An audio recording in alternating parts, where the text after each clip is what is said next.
नमस्ते, नमस्कार, जय हिंद साथियों। क्या हाल चाल है? उम्मीद है बढ़िया होंगे, अच्छे होंगे, स्वस्थ होंगे और आपकी पढ़ाई बेहतर तरीके से चल रही होगी। साथियों, हम बताना चाहते हैं कि पिछले वीडियो में हमने हसीन शब्द यानी कि हर्यक वंश, शिशुनाग वंश और नंद वंश के बारे में जानकारी प्राप्त की थी। और इस वीडियो में हम इसके समकालीन जो कि नंद वंश के समकालीन, धनानंद के समकालीन सिकंदर आक्रमण होगा भारत पर, जो कि विश्व विजेता के रूप में जाने जाते हैं। ठीक है, इसका सपना था विश्व विजेता बनने का, लेकिन भारत आकर उसका सपना टूट गया। ठीक है, तो उसी के विषय में हम लोग आज जानकारी प्राप्त करेंगे। और चैनल का प्लेलिस्ट जाइएगा तो देखिएगा, खान सर का pocket GK series update per day हो रहा है। आप लोग वहाँ से वीडियो को देख सकते हैं, जिसमें हिस्ट्री, ज्योग्राफी, ठीक है, इकोनॉमिक्स, साइंस, सभी तरह के प्लेलिस्ट बना दिए गए। 60 डेज का क्या है साथियों, हम लोग का टारगेट है।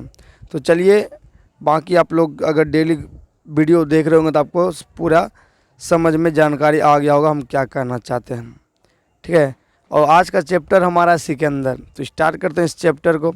सिकंदर का जन्म 356 ईसा पूर्व में होता है। मोस्ट इम्पोर्टेंट सवाल डायरेक्ट यहाँ से पूछा जाता है कि सिकंदर का जन्म कब हुआ है, तो 356 ईसा पूर्व में हुआ है। ठीक है, इसके पिताजी फिलिप था, फिलिप द्वितीय था। ठीक है, फिलिप द्वितीय था और ये 359 ईस्वी में मकदूनियों का शासक बनता है। ठीक है, इसके पिताजी 359 ईसा पूर्व में मकदूनियों का शासक बनता है और इसकी हत्या 329 ईसा पूर्व में कर दी जाती है। सिकंदर का गुरु यूनानी दार्शनिक अरस्तु था। ठीक है, ये भी सवाल डायरेक्ट पूछा जाता है कि सिकंदर का गुरु कौन था। ठीक है, सिकंदर का गुरु था अरस्तु।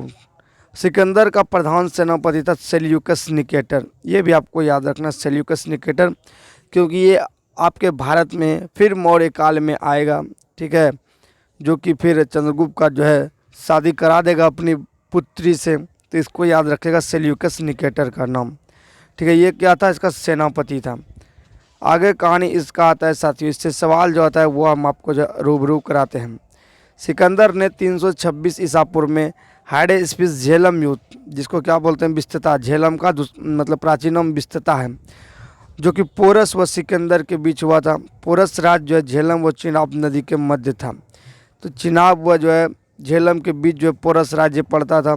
यहीं पर पोरस की लड़ाई पोरस व सिकंदर के बीच हुआ था। ठीक है, और ये हाइडेस्पिस झेलम के युद्ध के नाम से जाना जाता है। इस भी डायरेक्ट पूछा जाएगा, 326 ईसा पूर्व में ये युद्ध हुआ था। सिकंदर के आक्रमण के समय अम्बी तक्षशिला के शासक थे। ये देखिए, अम्बी क्या थे, तक्षशिला के शासक थे। तक्षशिला जो पड़ता था उस समय यहाँ के शासक अम्बी थे। इस युद्ध में पोरस की पराजय हो जाती है, लेकिन सिकंदर पोरस की बहादुरी से प्रभावित होकर उसका राज्य क्या करता है, वापस लौटा देता है। मतलब सिकंदर सोच सकते हैं विश्व विजेता बनने का सपना हर जगह जीतता हुआ आ रहा था और भारत में जीतता है, तो वह क्या करता है, तो इस राजा को प्रभावित हो जाता है इसकी बहादुरी से, और इसको क्या करता है, जीता हुआ क्षेत्र फिर भी उसे वापस लौटा देता है। भारत विजय अभियान सिकंदर ने 326 ईसा पूर्व में बैक्टीरिया जीतने के बाद काबुल होता हुआ हिंदुकुश पर्वत को पार किया और सिंधु नदी पार करते हुए भारत की धरती पर कदम रखा। तो इसका आने का समय है, ये अभियान शुरू किया था 326 ईसा पूर्व में।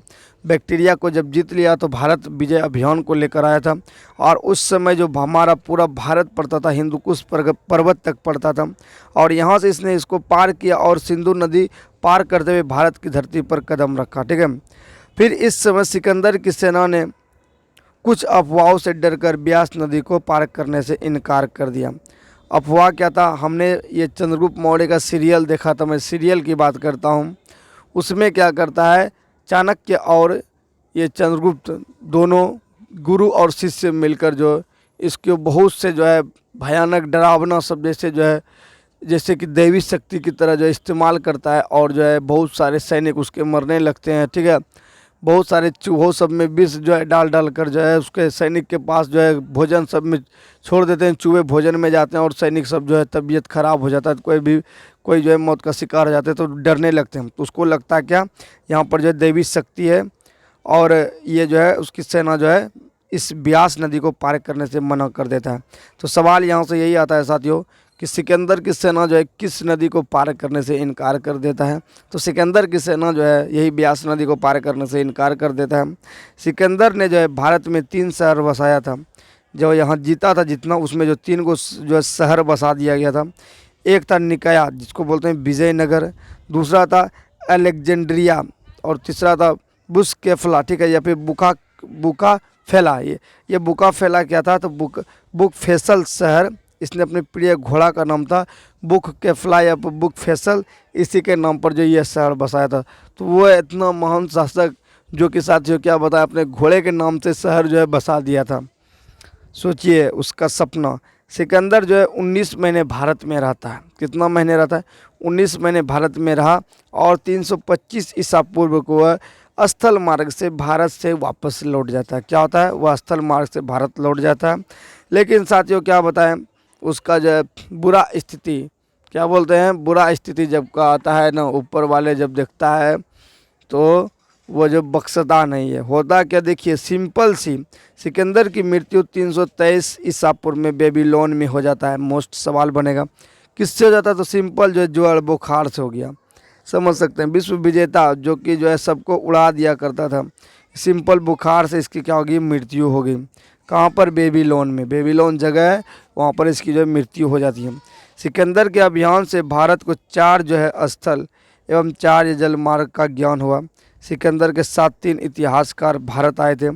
एक निर्याकस था जो कि नौसेना का प्रमुख था, एक था आने सेक्रेटस और एक था आर्य स्टोबुलस। ये तीनों क्या था, तो इतिहासकार थे भारत में होने वाला। तो ये छोटा सा टॉपिक जो कि सिकंदर से जो है सवाल एग्ज़ाम में बनेगा, उसको हमने इस वीडियो में कवर किया है। उम्मीद करते हैं आप लोग को समझ में आएगा, ठीक है। तो उसका PDF आपको बताएं टेलीग्राम पर मिलेगा। मिलेंगे नेक्स्ट क्लास में, तब तक के लिए सभी को जय हिंद, राधे राधे, जय सिया राम।